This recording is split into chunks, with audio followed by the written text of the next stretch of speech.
बिस्मिल्लाहिर्रहमानिर्रहीम। अस्सलाम वालेकुम नाज़रीन, मेरा नाम अना यूसुफ है और आप देख रहे हैं प्रोग्राम सिटी एट 10। आज के प्रोग्राम में बहुत अहम टॉपिक पर गुफ्तगू होने वाली है।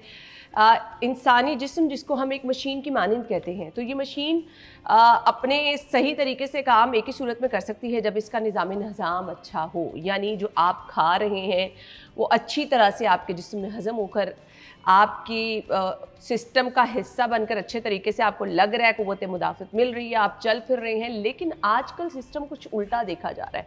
आजकल होता क्या है, हम जो खाना खा रहे हैं वही हमारे लिए प्रॉब्लम बन रहा है। बट ऐसा क्यों है? सवाल तो ये पैदा होता है कि हम तो खाना अपने आप को एनर्जी देने के लिए, क़ुव्वत बख्श बनाने के लिए, चलने फिरने के लिए खा रहे होते हैं, लेकिन शायद उसके मीनिंग जो है हमने गलत समझ लिए हैं। हमारा डाइट जो डाइट का एक तरीक़ेकार है, हमारा लिविंग पैटर्न है, तमाम चीज़ें जो ना शायद वो डिस्टर्ब हो गई हैं। लेकिन समटाइम ऐसा होता है कि हम कहते हैं घर का खाना भी खा रहे हैं तो मैदा ख़राब हो गया। ये मैदा क्यों ख़राब होता है? और फिर मैदा ख़राब होने के साथ साथ ये एक मुसलसल बीमारी की शक्ल इख्तियार करता जाता है कि आपने खाना खा लिया तो आपको क्या लग रहा है, जी खाना हज़म नहीं हो रहा, खाना ऊपर की तरफ वापस आ रहा है खुराक की नाली में। बहुत सारे लोग शिकायत करते हैं कि रात को लेटो तो ऐसे होता है कि खाना ऊपर की तरफ वापस आ रहा है। अब उसमें हम कोई गलती कर रहे हैं क्या? हमारे खाने में कोई ऐसी चीज़ शामिल है क्या? बहुत ज़्यादा खा लेना इसकी वजह होती है? कुछ लोग कहते हैं कम भी खा लें तो खाना हज़म नहीं हो रहा, उसकी रीज़न क्या होती है? निज़ाम हमारा काम किस तरह से करता है? हम उसमें क्या क्या गलतियां कर देते हैं जो प्रॉब्लम हो जाती है? अपने मेहमान का मैं तारुफ़ कराना चाहूँगी जिन्होंने आज हमें ज्वाइन किया है। जी डॉक्टर महमूद नासिर मलिक साहब हमारे साथ मौजूद हैं, गेस्ट्रोलॉजिस्ट हैं, वो इस पर रोशनी डालेंगे। अस्सलाम वालेकुम डॉक्टर साहब, कैसे हैं आप? बिल्कुल ठीक है, थैंक यू सो मच। सबसे पहले तो मैं आपसे ये चाहूँगी कि हमारा निज़ाम जो ना इसको बयान कर दें, ये है क्या, इसका रोल क्या होता है, वर्क किस तरह से करता है, और मैदा जो है ना वो हमारा कितना अहम ऑर्गन है? एलिमेंट्री ट्रैक्ट हम कहते हैं इसे अपनी ज़बान में जी। तो ये हमारे मुंह से लेके जहाँ तक ग़िज़ा का इखराज है वहाँ तक का सारा सिस्टम है। ठीक है। ये एक ट्यूब से डेवलप होता है। ओके। उस ट्यूब में जैसे आप समझे कि एक नदी नाला चलता है, दरिया बनता है, सारे आगे चीज़ें बनती चली जाती हैं। तो पहले हमारा ग़िज़ा की नाली बनती है, फिर हमारा मैदा आता है, मैदे के बाद छोटी आंत के 3 हिस्से हैं, ड्यूडिनम, जेजुनम, आइलियम, फिर बड़ी आंत आती है। तो इसमें हर हिस्से का अपना अपना रोल है। यानी जब हम खाने का सोचते ही हैं तो उस वक्त मुंह में सलाइवा आना शुरू हो जाता है, कहते हैं मुंह में पानी भर आया। तो वहाँ से ही जो कार्बोहाइड्रेट को हाज़मे का निज़ाम है वो शुरू हो जाता है। फिर मैदे के अंदर भी जो चीज़ें हैं तेज़ाब वो सिक्रीट होना शुरू हो जाता है। तो इसको हम कहते हैं केफेलिक फेज़, यानी दिमाग से ही काम शुरू हो जाता है इसका। अच्छा। तो मैदा जो है मेनली उसके अंदर एसिड है। अब एसिड होता है तो वहाँ जर्म्स नहीं होते, सिवाय एक जर्म हेलिकोबैक्टर है, उसके अलावा कोई उसमें सर्वाइव नहीं करता। और ये कुदरत का निज़ाम। तो फिर जब वो मैदे में जाता है तो उसके अंदर तेज़ाब और बाकी चीज़ों की मिक्सिंग होती है, तो बेसिकली ये मदानी का काम करता है, जिसमें सारी चीज़ों को मिक्स करके एक लिक्विड सा बना देता है। वो लिक्विड थोड़ा थोड़ा करके आगे जाता है, क्योंकि आगे ग़िज़ा की जो नाली है वो छोटी है, तो थोड़ा थोड़ा करके जाता है और तकरीबन 4 से 6 घंटे में मैदे को खाली हो जाना चाहिए। फिर उसमें जो रतूबतें आती हैं वो एक तो गाल ब्लैडर से आती है, हमारे पित्ते से आती है जो जिगर की रतूबत होती है, और दूसरे हमारे लबलबे से आती है जो निज़ाम हज़म में प्रोटीन को और फैट्स को हज़म करती है। छोटी आंत में छोटे छोटे ब्रश बॉर्डर होता है, जिस तरह हमारा टूथब्रश है ऐसे ही होता है। वो इसलिए है कि उसमें जो चीज़ें हैं जज़ब होने की रफ्तार या जज़ब होने के लिए एरिया बहुत ज़्यादा बन जाए। बड़ी आंत जो है मेनली कलेक्टर है, उसमें जैसे जैसे आगे जाता है मामला तो वो एक्सक्रीशन है, जो फालतू चीज़ें हैं वो बाहर निकल रही हैं और उसमें से भी आहिस्ता आहिस्ता पानी जज्ब होता जाता है और आखिर में वो एक सेमी सॉलिड की शक्ल इख्तियार कर लेता है। तो ये तो सारा एक सिस्टम है जो हमारा हाज़मे का है, और उसमें किसी स्टेज पे भी ख़राबी हो जाती है। यानी अगर दांत ठीक नहीं है तब चबाया अच्छा नहीं जाएगा, गोश्त अच्छा नहीं चबाया जा सकता, या बहुत जो सख्त चीज़ें हैं वो नहीं चबाई सकती। अगर ग़िज़ा की नाली में प्रॉब्लम है, सबसे बड़ा प्रॉब्लम जो आपने ख़ुद बता दिया वो है रिफ्लक्स डिजीज़, गर्ड। यानी रिफ्लक्स का मतलब यह है कि मैदे की तेज़ाबियत और मैदे का खाना ऊपर को चढ़ता है जी, उसकी बेशुमार वजूहात है। ठीक है। उसमें एक तो ग़िज़ा की नाली का छोटा होना है, यानी उसको 40 सेंटीमीटर होना चाहिए, उससे कम है तो वो मैदा थोड़ा ऊपर खिंचा होता है। तो डॉक्टर साहब ये पेशेंट्स में होता है कि जी बिल्कुल ऐसी चीज़ें होती हैं। जब हम एंडोस्कोपी करते हैं तो उसमें पता चल जाता है कि ये छोटी है आंत, जो ग़िज़ा की नाली है वो छोटी है।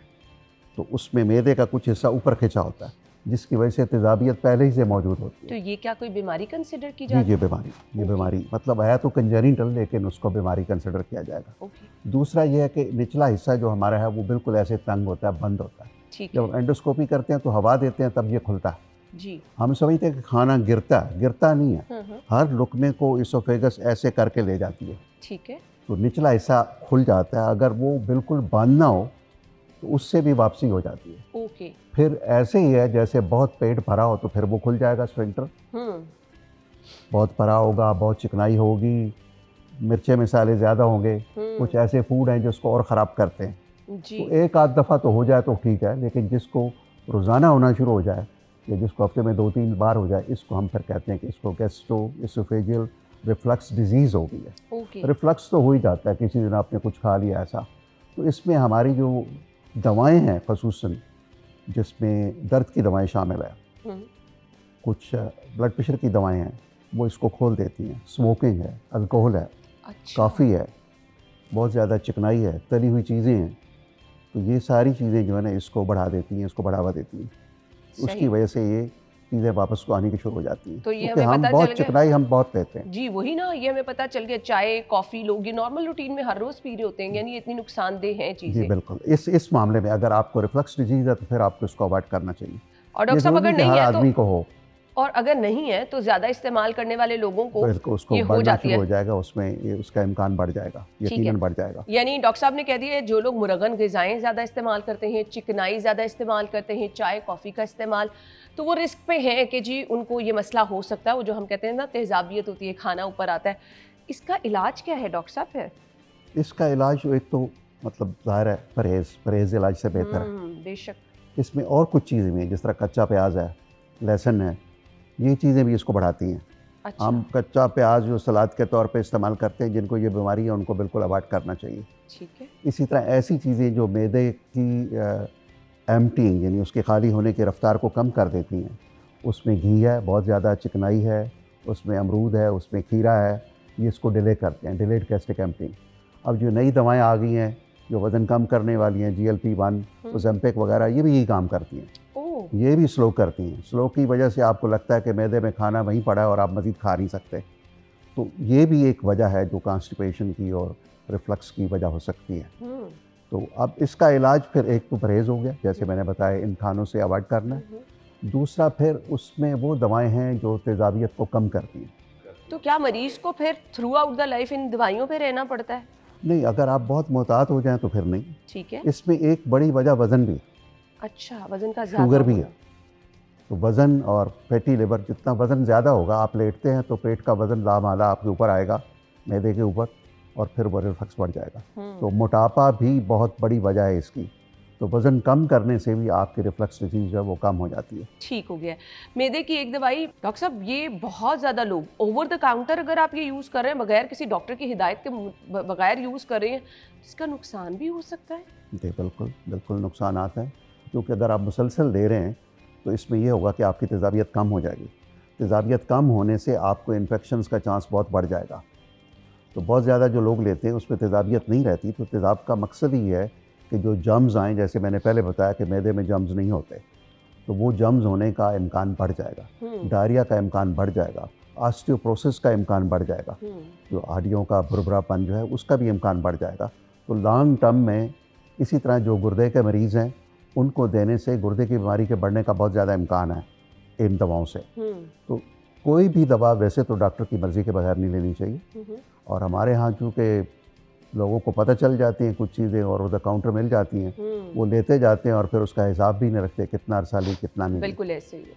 सही। चलिए जी, हम गुफ्तगू का सिलसिला आगे बढ़ाएंगे। ब्रेक का कहा जा रहा है, ब्रेक के बाद हम वापस आते हैं, हमारे साथ रहिएगा।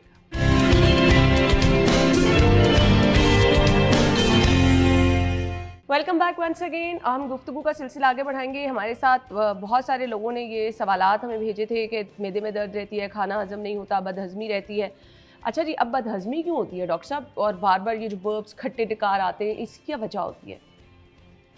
इसकी वजूहत एक तो ग़िज़ा खुद है। अब ग़िज़ा में स्टार्च जितना ज़्यादा होगा उतनी फर्मेंटेशन ज़्यादा होगी। ठीक है। फर्मेंटेशन का ये मतलब है जैसे हम आटा रखते हैं और वो ख़राब हो जाता है, खमीरा हो जाता जिसको है। हम खमीरा ये कहते हैं। खमीरापन है। जब खमीरापन होगा तो उसमें गैस पैदा होगी, गैस पैदा होगी तो ऊपर को चढ़ेगी, क्योंकि उसको रास्ता अगर रिफ्लक्स डिजीज़ है तो वो इधर ही आएगी, ठीक है। और उसमें बदबूदार गैसेस भी आ सकती हैं, सारा काम हो सकता है। इसी तरह जब तेज़ाबियत कम हो जाती है तब भी ये अमल शुरू हो जाता है। और खाना बेज़ाते खुद तेज़ाब को न्यूट्रलाइज़ कर देता है। ठीक है। जब हम ज़्यादा खाना खाते हैं तो तेज़ाब तो एक ख़ास मिक़दार में बना है ना, जब हम खाना ज़्यादा खाएंगे तो तेज़ाब की मिक़दार कम हो जाएगी और उसमें हाजमे का अमल ख़राब हो जाएगा, और वो फर्मेंटेशन जब होती है तो फिर गैस बनती है और खट्टे डकार आते हैं, ऊपर को आते हैं। इसलिए भी आते हैं कि गैस्ट्रिक एम्प्टिंग टाइम डिले हो जाता है। जिस तरह पुराने ज़माने में कहते थे कि शादी ब्याह पे लोग ज़्यादा आ गए तो एक कनस्तर घी का और डाल दें, तो वो फिर गैस्ट्रिक डिलेइंग, जो जितनी चिकनाई होगी, जितनी मुरगन ग़िज़ाएँ होंगी, उतना मैदे में खाना पड़ा रहेगा और वो ज़ाहिर है उस पर फिर तेज़ाबियत उस तरह असर नहीं करती और वो फर्मेंटेशन हो जाती है। मैदे में खाना पड़ा रहेगा आपने कहा, तो हमारे यहाँ तो डॉक्टर साहब ट्रेंड है कि लेट नाइट बच्चे भी खा रहे हैं, बड़े भी खा रहे हैं। खाना खाने के बाद अगर आप रात जाग रहे हैं तो बस फिर आप खाते चले जा रहे हैं, वो आप डिलीवरी करा रहे हैं और आप रात को लेट नाइट भी खा रहे हैं। तो वो रात को लेट नाइट खाना जो है वो तो फिर मैदे में पड़ा रहता होगा जब हम सो जाते होंगे। जी बिल्कुल, दुरुस्त बात है, ऐसे ही। तो वो क्या करता है हमारे साथ, कितना नुकसान होता है? नुकसान है, बिल्कुल। हम कहते हैं कि पहली बात तो ये है कि खाने के 1 घंटे बाद तक लेटना ही नहीं चाहिए। ओके। ये सबसे ज़रूरी बात है। इधर खाना खाया, उधर लेट के टीवी देखना शुरू कर दिया, ये बिल्कुल गलत बात है। उसी से वो रिफ्लक्स डिजीज़ पैदा होती है। दूसरी बात, अगर आपको हार्ट डिजीज़ या ऐसी चीज़ नहीं है तो खाने के बाद 15-20 मिनट वॉक जो है ना, वो बहुत ज़रूरी चीज़ है। उससे आज़मा भी बेहतर होता है, उससे आपके शुगर होने का चांस और ये चीज़ें बहुत कम हो जाती हैं। तो ये जो रात, फिर ये है कि वक्फ़ा बहुत ज़रूरी है। ठीक है। कि 6 घंटे तक तो कम से कम कुछ नहीं खाना चाहिए। ठीक है। ताकि मैदे को वक्फ़ा मिल जाए, पहले खाने को हज़म कर ले और अगले के लिए वो तैयार हो जाए।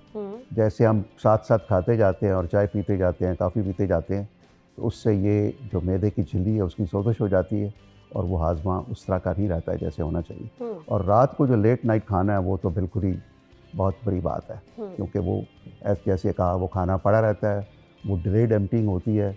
और ख़ुसूसन जो शुगर वाले हैं वो अगर खा के सो जाते हैं तो फिर उनकी शुगर का सुबह फास्टिंग शुगर बहुत बढ़ जाती है। इसलिए उनको एक तो कम खाना चाहिए रात को, और खाने के बाद जो फ़ौरन लेटना है या बहुत लेट नाइट खाना है वो बिल्कुल मुनासिब नहीं है। अब तो ऐसे ही है, मेरे पास जो आता है, ये बच्चा सुबह कुछ नहीं खाता, तो मैं पहला सवाल यही पूछता हूँ, ये सोता किस वक्त है? अगर आप सोई 1 या 3 बजे रहे हैं सुबह, तो फिर नाश्ता उसने क्या करना है और कैसे जाना है? बिल्कुल सही कह रहे हैं। सोना जो है ना वो बहुत ज़रूरी है, ताकि जिस्म को रेस्ट मिल जाए, आपके मैदे को भी रेस्ट मिल जाए। जब हम जागते रहते हैं तो कुछ ना कुछ खाने को दिल करता रहता है, तो थोड़ी देर में चाय पी ली, कोई बिस्किट खा लिया, कुछ और चीज़ खा ली, तो ये रात का जागने में ये अमल होता है। वो आप तक आसान रसाई हो गई है ना इन डिफरेंट ऐप्स की वजह से।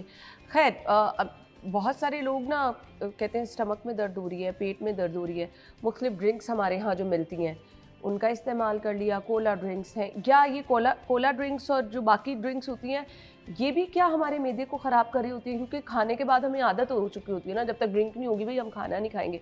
बच्चों में बहुत सारी ये चीज़ें होती हैं, तो ये ड्रिंक्स भी हमारे खाने को जो है वो डिस्टर्ब कर रही होती है, मैदे को डिस्टर्ब करती है। ये कोला ड्रिंक्स जो है ना वो तो लाजमी करते हैं, लेकिन जो कार्बोनेटेड ड्रिंक्स है ना, जिसमें कार्बन डाइऑक्साइड मिली होती है, ऐसी वो हाजमे को थोड़ा बेहतर कर सकते हैं, क्योंकि वो भी एक तेज़ाबियत के हामिल होते हैं। ठीक है। जिनकी तेज़ाबियत कम है वो जब खाते हैं तो वो कहते हैं हमारा हाजमा बेहतर हो गया। ओके। लेकिन कोला में चूँकि पता नहीं क्या होता है, ये तो किसी को नहीं पता, वो फार्मूला तो नहीं बताते, लेकिन उसमें कोकोआ या ऐसी चीज़ें उसका एक्सट्रैक्ट होता है जिसकी वजह से वो मैदे में सोजिश कर सकती है।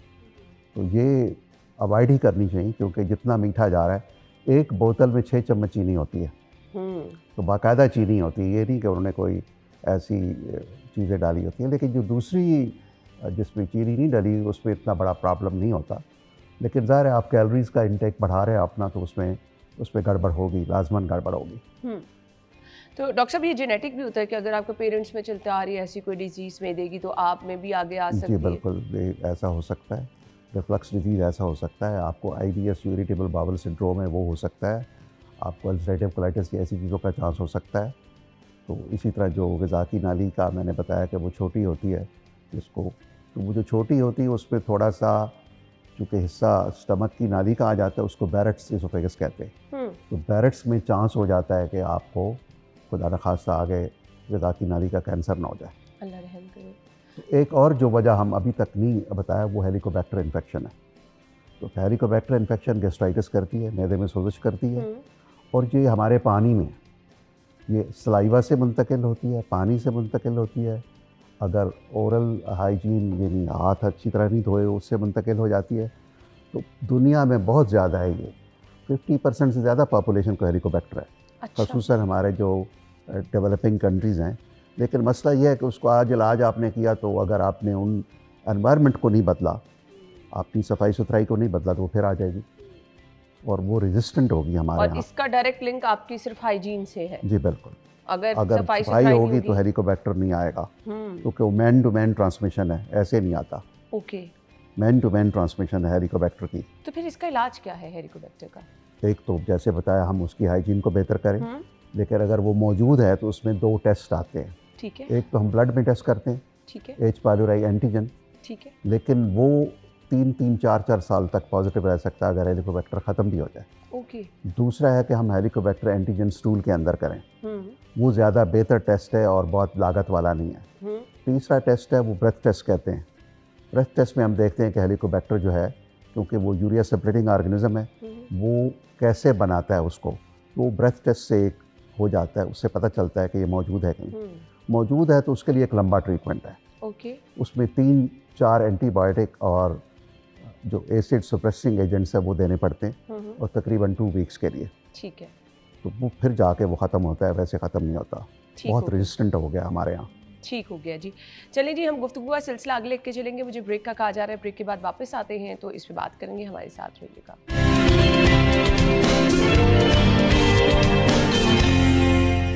Welcome back once again. हम गुफ्तगू का सिलसिला आगे बढ़ाएंगे। अच्छा जी, बच्चों में अक्सर हम देखते हैं ओबेसिटी की वजह से बहुत सारे प्रॉब्लम हो रहे होते हैं। छोटी एज में बच्चे, जो हमने कहा जी, खाना वापस आ रहा होता है, और फिर बच्चों में मुरक्कन ग़िज़ाएँ खाने से भी क्या प्रॉब्लम हो सकती है? बच्चों में मैदे के अमराज जो हैं वो किस सूरत में डॉक्टर साहब प्रेजेंट करते हैं? क्योंकि हमें तो लगता है, अच्छा बच्चों को मैदे का मसला कैसे हो सकता है? क्या क्या इलामात हो तो आपके बच्चे को मैदे का मसला हो सकता है? पहली बात है कि जो बीमारियां बड़ों में हो सकती हैं बच्चों में हो सकती हैं। अच्छा। बच्चों को कुछ मखसूस बीमारियां हैं, लेकिन उनके अलावा जिस तरह मैदे की बीमारियां कह रहे हैं, इवन साइकेट्रिक, चाइल्ड साइकेट्रिस्ट से लेते हैं। हम समझते हैं बच्चों को साइकेट्रिक मसाइल नहीं हो सकते, तो उनको भी हो सकते हैं। आजकल मेरे ख्याल से बच्चों में भी हैं, बिल्कुल, क्योंकि उनकी अंडरस्टैंडिंग और वो ज़्यादा बेहतर हो गई है, तो उनके भी प्रॉब्लम बहुत कम्प्लेक्स हो गए हैं। तो इस वक्त दुनिया में चाइल्ड हुड ओबेसिटी जो है ना बहुत कॉमन हो गई है, और उसकी वजह से डायबिटीज़ का इंसिडेंस, फैटी लिवर का इंसिडेंस बहुत बढ़ गया है। उसकी वजह हमारा फूड है। ठीक है। अगर आप में कंजेनिटल है, अगर आपके पेरेंट्स में है, वो तो फिर लामाला कुछ ना कुछ जेनेटिक उसमें आना ही आना है। लेकिन बच्चे को हमें बहुत हेल्दी देखना चाहते होते हैं, तो माँ बाप उसको ग़िज़ा ठोंसे पे ठोंसे जाते हैं। ऐसे ही। तो ग़िज़ा बहुत इम्पॉर्टेंट चीज़ है जो मोटापे को ले जाती है, और मोटापे को कम करने में भी ग़िज़ा की बहुत ज़रूरत है।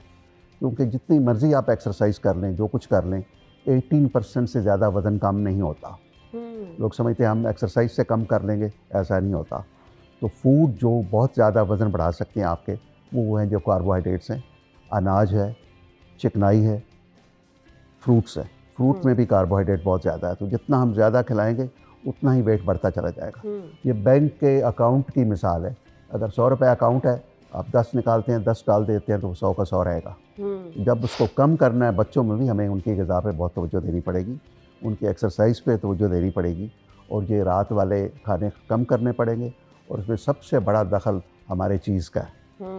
तो जितना पिज़्ज़ा है वो उसमें भी चीज़ है, जो बर्गर्स हैं उनमें भी चीज़ है, बाकी चीज़ें जो हैं उनको हम भी दे रहे हैं, और जितनी भी तली हुई चीज़ें हैं वो सारी फ़ैट हैं, और फ़ैट जिस्म का ज़ेवर है।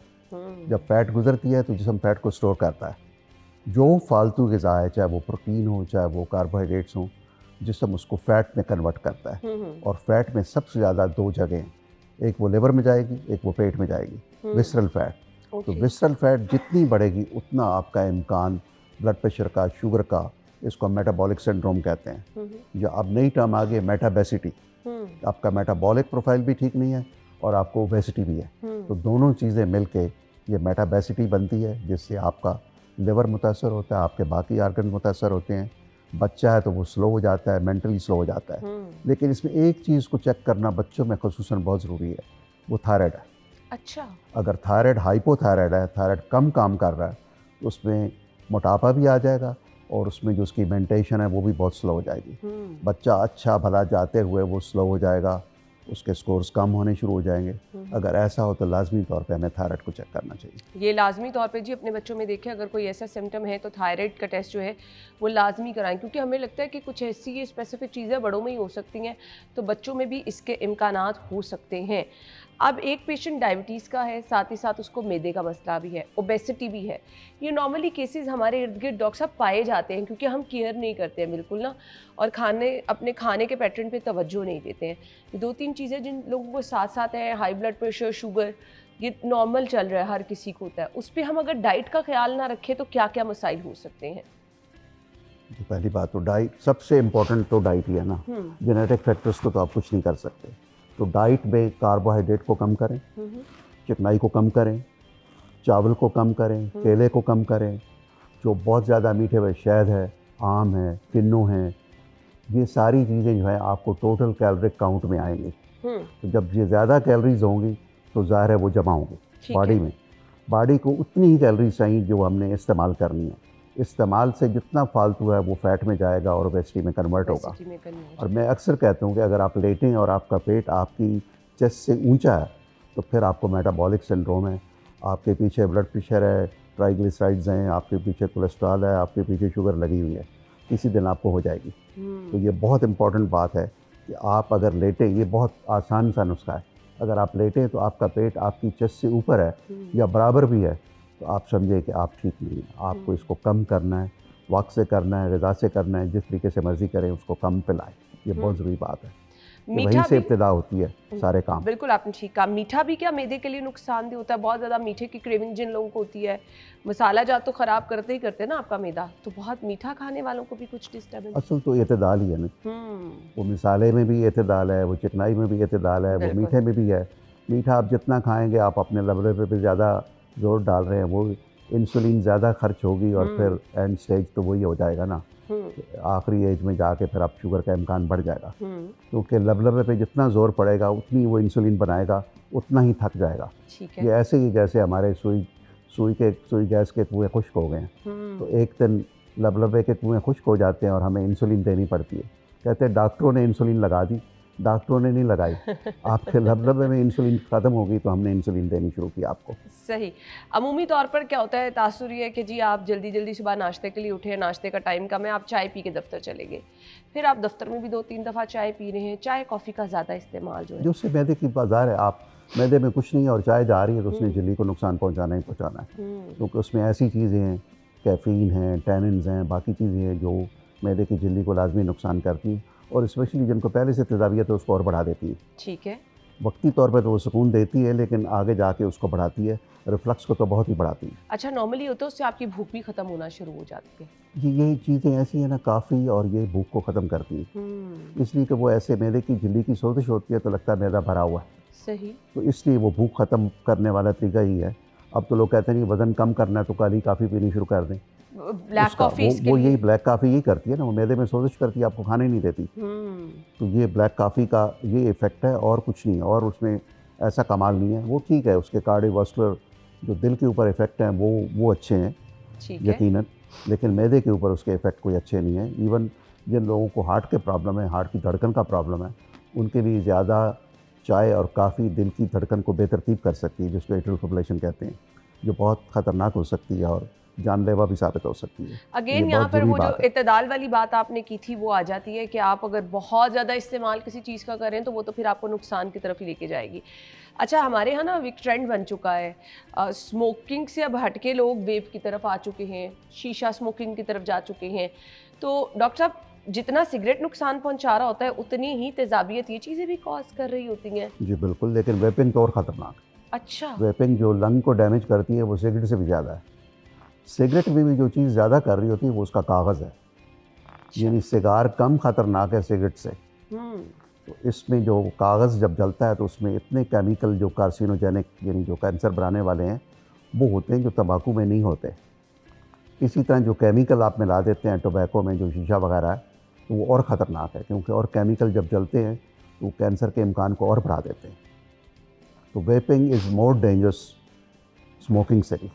हर सूरत में जिस तरह से भी की जा रही है, जी, आपके जिस तरह बड़ा से भी की जा ब्रांडेड रही ले है। लिया है, कोई अच्छा वेप। ये बिल्कुल वेपिंग जो है ना, ये बिल्कुल ये बहुत ही ख़तरनाक है, इवन स्मोकिंग से ज़्यादा ख़तरनाक है। तो फिर ये जो हर नौजवान के हाथ में है, तो फिर हर नौजवान के अपने आप को तबाह कर रहा है, इसका मतलब ये है? जी, वो नौजवानों का काम है अपने आप को तबाह करना, क्योंकि वो फैशन की जद में आए होते हैं ना, कि जी सिगरेट पीना एक ज़माने में फैशन था। हाँ, मैदे का अल्सर, और फिर अगर ये बिगड़ जाए तो ये कैंसर की सूरत भी इख्तियार कर जाता है। मैदे का अल्सर जो है एक ज़ख़म ही है, ठीक है। यानी जो अंदर की झिल्ली है उसमें पहले हल्का सा सोजिश होती है, सोजिश के ऊपर तेज़ाब एक्ट करता है, तेज़ाब एक्ट करते करते उस सुराख को गहरा करता जाता है, ओके। इसको हम अल्सर कहते हैं। अल्सर यानी अगर ये टूट जाए स्किन हमारी जिल्द भी, तो break in continuous layer is called an ulcer. Okay. तो अल्सर वो छोटा भी हो सकता है, वो गहरा भी हो सकता है।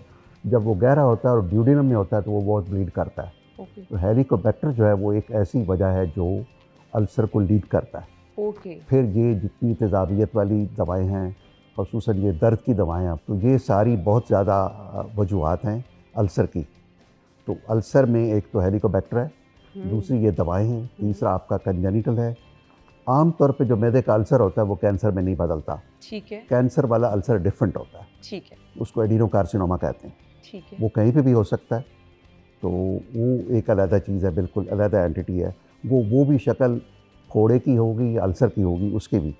लेकिन जो अल्सर है, ये फटने का मतलब ये होता है कि वो पीछे को चलते चलते खून की नाली को एरोड करता है, तो खून की उल्टी आ जाती है, या वो सुराख करके पेट में, जिस तरह हम कहते हैं अल्सर फट गया, तो वो अंदर की तरफ को, यानी बाहर पेट के अंदर उसमें खून जाना शुरू हो जाता है, जो जानलेवा हो सकता है। अच्छा। लेकिन अब आम तौर पे अल्सर का ट्रीटमेंट इतना अच्छा आ गया है कि इसकी नौबत नहीं आती कि अल्सर फट जाए। ठीक है। लेकिन फिर भी हो जाते हैं, फिर भी ऐसा हो जाता है, उसके लिए अब हम एंडोस्कोपिकली उसको क्लोज़ कर सकते हैं, ठीक है। या फिर बहुत बड़ा हो तो सर्जिकल उसको क्लोज़ करते हैं। उसमें पहले हम टीका लगाते थे, अब क्लिपिंग आ जाती है। ओके। उसके ऊपर क्लिप लगाते हैं, तो जो वेसल ब्लीड कर रही होती है, खून की नाली, उसको हम क्लोज़ कर देते हैं, और वो फिर आहिस्ता आहिस्ता हील होना शुरू हो जाता है। यानी काबिल इलाज है, और इसका इलाज मुमकिन है अगर मरीज को बर जी, वक्त पता बिल्कुल, चल जाए तो बिल्कुल। इसका इलाज करवा लेना। पहले बहुत ज़्यादा सर्जरी होती थी हाँ, मैदे की, हाँ। इसके लिए।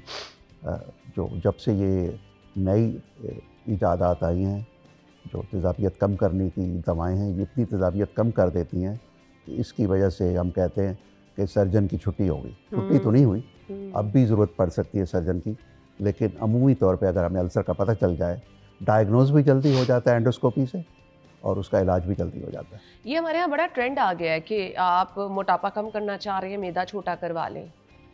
डॉक्टर साहब, ये चीज़ें in the long run safe होती हैं कि मरीज़ का मैदा काट के छोटा किया देखिए, ये जा रहा है? फैसला करना डॉक्टर और मरीज़ दोनों का काम है। जी जिसको हम कहते हैं मॉर्बिड ओबेसिटी, जी। इतनी हो जाए कि आपको सांस लेना मुश्किल हो जाए, रात को आप खराटे लेते हैं और दिन में बैठे बैठे सो जाएं। ये वो मकामात हैं जहाँ आपने वज़न को कम करना है। ओके। आप वज़न को कम करने के तरीके हैं, एक तो ग़िज़ा है, पहले उसने कर ली, उससे काम नहीं बना तो हम ये अब नई जो दवाएं हैं उन पे चले गए। ठीक है। GLP-1 जो है, या जी। GLP-1 GIP-1 है, जिसमें ओज़ेम्पिक है या टर्ज़ेपेटाइड है, जो अब टर्जी के नाम से आ गई है। जी। अगर ये भी नहीं करते तो फिर आपको वो मैदे का सर्जरी है।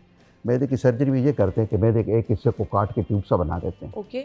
इसको स्लीव गैस्ट्रेक्टमी कहते हैं। ठीक है। एक स्लीव आपने काट दी, जिस तरह आपका बाजू है तो आपने इतना बड़ा है तो इसको काट के बहुत छोटा कर दिया, ओके। तो मैदा छोटा हो जाता है, आपको खाने नहीं रहता। बस इतना ही है। पहले हम करते थे गैस्ट्रिक बाईपास सर्जरी, जी जी। उसकी बहुत कॉम्प्लिकेशंस थी। ठीक है। तो इसमें अब लॉन्ग टर्म क्या होता है, ज़ाहिर है मैदा छोटा हो गया तो उसमें निज़ाम हज़म में, उसमें प्रोटीन्स हैं, उसमें विटामिन डी है, उसमें विटामिन B12 है, इनकी कमी हो जाती है, और उनको, ये डॉक्टर को ख़ास पता होता है कि ये चीज़ें कम हो जाएंगी तो हमने साथ साथ इनको देना है। ऐसे नहीं है कि कॉम्प्लिकेशन के बगैर है। लेकिन अगर बंदा फिर दोबारा खाना शुरू कर देता है तो मैदा में ऐसी सलाहियत है कि वो फिर बढ़ना शुरू हो जाता है। ऐसे ही है, लोग सर्जरी करा के भी फिर मोटापे की दोबारा तरफ चले उसी जाते तरफ हैं, आ जाते हैं। क्योंकि जब तक आपका ये ट्रेंड खाने का ख़त्म नहीं होता, तो कुछ लोग तो कहते हैं कि मोटापा जो है ना वो यहाँ की बीमारी है। आपके अंदर क्रेविंग इतनी है खाने की, जब तक वो ख़त्म नहीं होती आप बेहतर नहीं हो सकते। सही, यानी आपने यहाँ से सबसे पहले इस चीज़ को जी जी कंट्रोल बिल्कुल, करना ये है। बहुत ज़रूरी बात है कि आपका जो खाने की तरफ ट्रेंड है उसको कम किया जाए। वो ठीक। ऐसी दवाएं भी मौजूद है जो इस तरह का कम कर सकती हैं, लेकिन अब तक जितनी जो पहली दवाएं थी ना, जो सेंट्रली एक्टिंग थी, यानी दिमाग पे एक्ट करती थी, उनके इतने साइड इफ़ेक्ट्स थे कि सबको ही तकरीबन वापस लेना पड़ा। सही। हम ना ब्रेक की तरफ जा रहे हैं। ब्रेक के बाद बड़ा अहम सवाल मेरे ज़हन में आया, हम इस पे बात करते हैं। स्टे विद अस।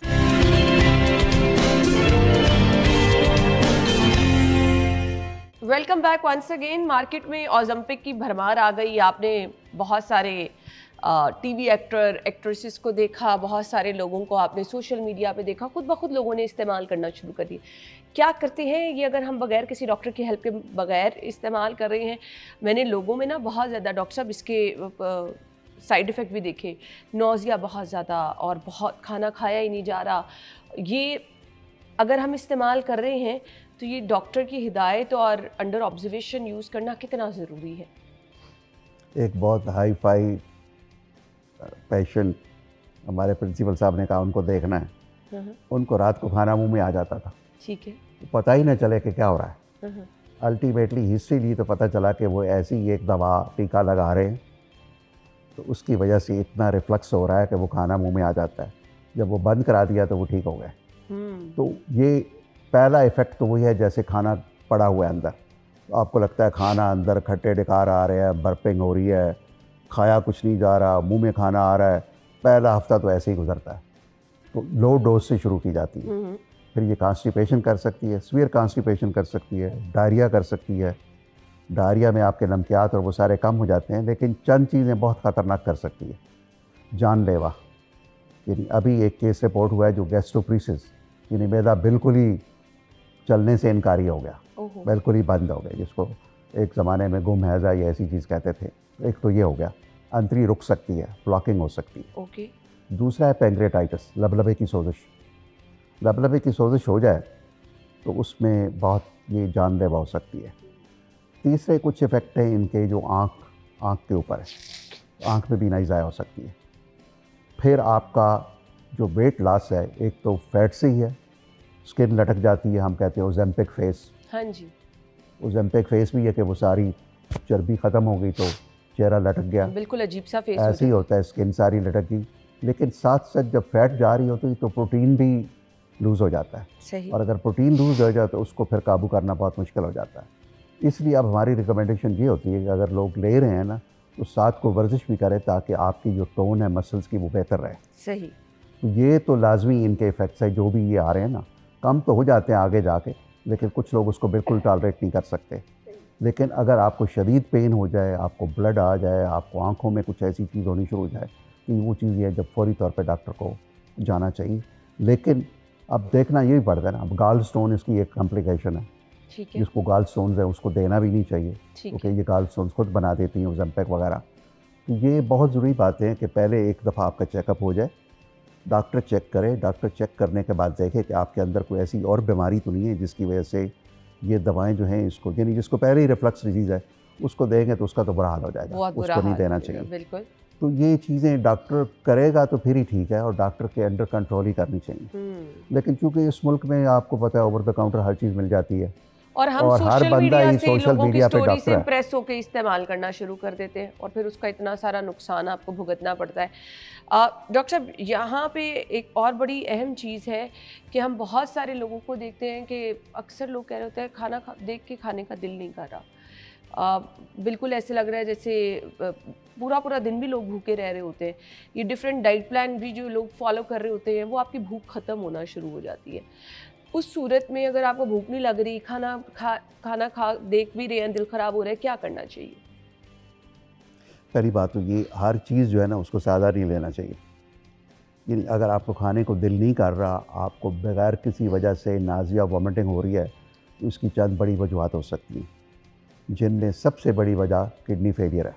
अच्छा। जब यूरिया क्रिएटिनिन बढ़ना शुरू होता है तो यही मामलात होते हैं कि आदमी को बगैर किसी वजह से भूख नहीं लगती, या बगैर किसी वजह से एनीमिया हो जाता है।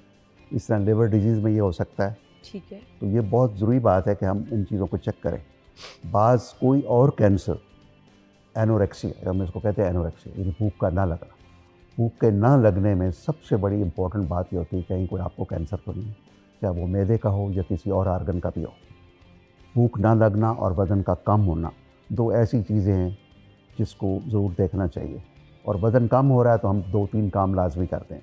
एक तो बंदे को स्ट्रेस है, कुछ नहीं खा रहा, स्ट्रेस बहुत बुरी चीज़ है जो खाने नहीं देती। ठीक है। दूसरा, आपको थायराइड एक्टिव हो गया तो वो आपको खाने नहीं देता और आपका वज़न कम हो जाता है। और तीसरी डायबिटीज़ है। ठीक है। ऐसे भी लोग हैं कि 3 महीने पहले मैंने चेक किया, फिर उनका वज़न कम होना शुरू किया। 3 महीने पहले बिल्कुल ठीक थे, 3 महीने के बाद बहुत ज़्यादा शुगर आ गई। तो इसको बहुत, अगर वेट लॉस हो रहा है तो इसको ज़रूर लाजमी तौर पे देखना चाहिए ये कि 3 कैसे चीज़ें हो तो रहा है। लाजमी कराएं ना। अगर आपको मुसलसल खाने को दिल नहीं कर रहा और वेट कम हो रहा है, एक थायराइड का टेस्ट करा लें। जी बिल्कुल, थायराइड कराएं, एक अल्ट्रासाउंड कराएं, एक अल्ट्रासाउंड करा गुर्दों का लें। टेस्ट कराएं, गुर्दों का टेस्ट करा लें। RFTs जिसको कहते हैं, जी। GFT, RFTs, ये लाजमी कराएं। एक हेल्दी इंसान जो नज़र आ रहा है, ये रूटीन के कौन कौन से टेस्ट हैं जो कम से कम आप रिकमेंड करें कि कराने चाहिए स्पेसिफिक एज के बाद, और लाजमी इसको रिपीट करते रहना चाहिए? क्योंकि कुछ ऐसी साइलेंट चीज़ें भी होती हैं, आपको नहीं पता चल रहा होता लेकिन आपके अंदर हो रही होती हैं। जी, ये तो हम कहते हैं ना एक एनुअल चेकअप। कुछ चीज़ों को एनुअल चेकअप चाहिए, कुछ चीज़ों को 6 मंथ का चेकअप चाहिए। ठीक है। एनुअल चेकअप में एक तो CBC-ESR है, ठीक है। LFTs हैं, रीनल फंक्शंस हैं, थायराइड है, आपका फास्टिंग लिपिड प्रोफाइल है, यूरिक एसिड है, ठीक है। एक अल्ट्रासाउंड है। ठीक है। और अगर आप 40 से ऊपर है, स्मोकर हैं, तो आपकी ECG, एको वो भी होनी चाहिए। ब्लड प्रेशर रेगुलर चेक होना चाहिए। तो ये बहुत इंपॉर्टेंट बात है। ब्लड प्रेशर को हम कहते हैं साइलेंट किलर। लोग कहते हैं हमें तो सर दर्द भी नहीं है, लेकिन BP उनका 150/110 तक हो सकता है। बहुत सारे तो लोग। सर दर्द होना कोई ज़रूरी नहीं है। सर दर्द सिर्फ 10% लोगों को अप्रिशिएट होता है ओके। ब्लड प्रेशर में। तो सर दर्द कोई बड़ी ऐसी अलामत नहीं है। सर दर्द लो ब्लड प्रेशर में भी हो जाता है। तो ब्लड प्रेशर का चेक करना, इसलिए जब आप जाते हैं किसी डॉक्टर के पास जाए तो सबसे पहले आपका ब्लड प्रेशर चेक होता है। जी ऐसे ही है। इसीलिए होता है कि ये साइलेंट किलर है, ताकि अगर आप में डायग्नोज हो जाए तो आपको फौरी इलाज शुरू किया जा सके। सही। तो ये वो टेस्ट है जो लाजमी होने चाहिए। ठीक है। तो ये एक साल हेल्दी के पर्सन साल को आप कर लें। सालाना अपने ये टेस्ट करा लेने चाहिए। एक आखिरी क्वेश्चन एक और चीज़, फास्टिंग ब्लड शुगर और हीमोग्लोबिन A1C, ये भी लाजमी आपने ये कराना लाजमी है है। जी। हीमोग्लोबिन A1C पिछले 3 महीने की आपकी शुगर को बताता बता है। देती। अगर ये 6.5 से ऊपर है तो फिर आपको शुगर है। ठीक हो गया जी। एक आखिरी क्वेश्चन आपने बातों में वो जिक्र किया था और मेरे जहन से स्किप हो गया, मैं उस टाइम पूछना चाह रही थी। आपने कहा कि खाना सही तरह से चबा के नहीं भी खा रहे ना तब भी प्रॉब्लम हो सकती है। तो हम तो जल्दबाजी में जी जल्दी जल्दी खाना खाया और भागो भागो भागो। तो ये खाना जो सही से हम चबा के नहीं खा रहे होते हैं, इसका नुकसान, वैसे तो सुन्नतें हैं, हमारी सुन्नत नबवी है, इसको फॉलो करना तो बहुत ज़रूरी है, लेकिन नुकसान क्या होता है इसका? अगर आप नहीं चबाएंगे तो आपकी जो सलाइवा जो मुंह में बनता है लुआब, वो आपके स्टार्च को हज़म करता है और वो आगे गैस्ट्रिक जो लिंकेज है उसको पैगाम भेजता है कि इस किस्म का खाना अंदर आ रहा है। तो टेस्ट भी ये बताता है कि किस किस्म का खाना आ रहा है। सही। हमारी स्मेल भी ये बताती है कि किस किस्म का खाना आ रहा है। उसके हिसाब से अंदर हमारी बॉडी प्रिपेयर होना शुरू हो जाती है क्या है। अगर आप चबाएंगे नहीं तो मैदे को ज़्यादा काम करना पड़ेगा। ठीक है। इसी तरह जो एडेंचुलस लोग हैं जिनके दांत नहीं होते, वो नहीं खा पाते, उनके हाजमे का लाजमी मसला हो जाता है। तो ये बहुत ज़रूरी बात है कि आप अच्छी तरह चबा के खाएं ताकि मैदे को कम कर, जो काम जिसका है उसको करने दें ना। ठीक है। दांतों का काम चबाना है, ठीक उसको चबाने दें। मैदे का काम आगे है, वो अपना काम खुद करेगा। तो चबा के खाना बहुत ज़रूरी है। और हम ये करते हैं कि खाना भी खा रहे हैं, TV भी देख रहे हैं, काम भी कर रहे हैं, फ़ोन भी साथ पड़ा है, खाने को खाना ही समझे। खाना खाते हुए फ़ोन को एक तरफ रखते। हम कहीं जाते हैं ना तो मेरी बेटी सबके फ़ोन जमा कर लेती है। तो वो कहती है ये फ़ोन तो एक तरफ रख ले, अब खाने पे बात करें या खाना खाएं। ये फ़ोन की तरफ इजाज़त नहीं है। तो एक तो ये फ़ोन ने हमारी ज़िंदगी को बहुत ख़राब कर दिया। बिल्कुल। कि फ़ोन भी है, खाना भी है, चबाना भी नहीं है, कुछ पता नहीं चल रहा आप खा के आ रहे हैं और क्या मज़ा भी ले रहे हैं खाने का। बिल्कुल ऐसे ही है। तो खाने को मज़ा लेके खाना चाहिए, उसको एंजॉय करना चाहिए। उसके बाद बैठ के को गुफ्तगू करनी चाहिए, फिर वॉक करनी चाहिए ताकि खाना हज़म हो जाए। ज़िंदगी को एंजॉय करना चाहिए। हमने ज़िंदगी को एंजॉय नहीं करते, हम ज़िंदगी को गुजार रहे हैं। तो ज़िंदगी गुजारनी नहीं चाहिए, ज़िंदगी को ज़रा जीना चाहिए। बिल्कुल ऐसे ही है। और ज़िंदगी को जिएंगे, अच्छे तरीके से जिएंगे तो फिर आप सेहतमंद भी रहेंगे, तंदुरुस्त भी रहेंगे। बहुत बहुत शुक्रिया डॉक्टर साहब आपकी कीमती वक्त के लिए। Thank you so much. इसी के साथ ही हमें इजाज़त दीजिए। अपना ख्याल रखिएगा। अल्लाह हाफ़िज़।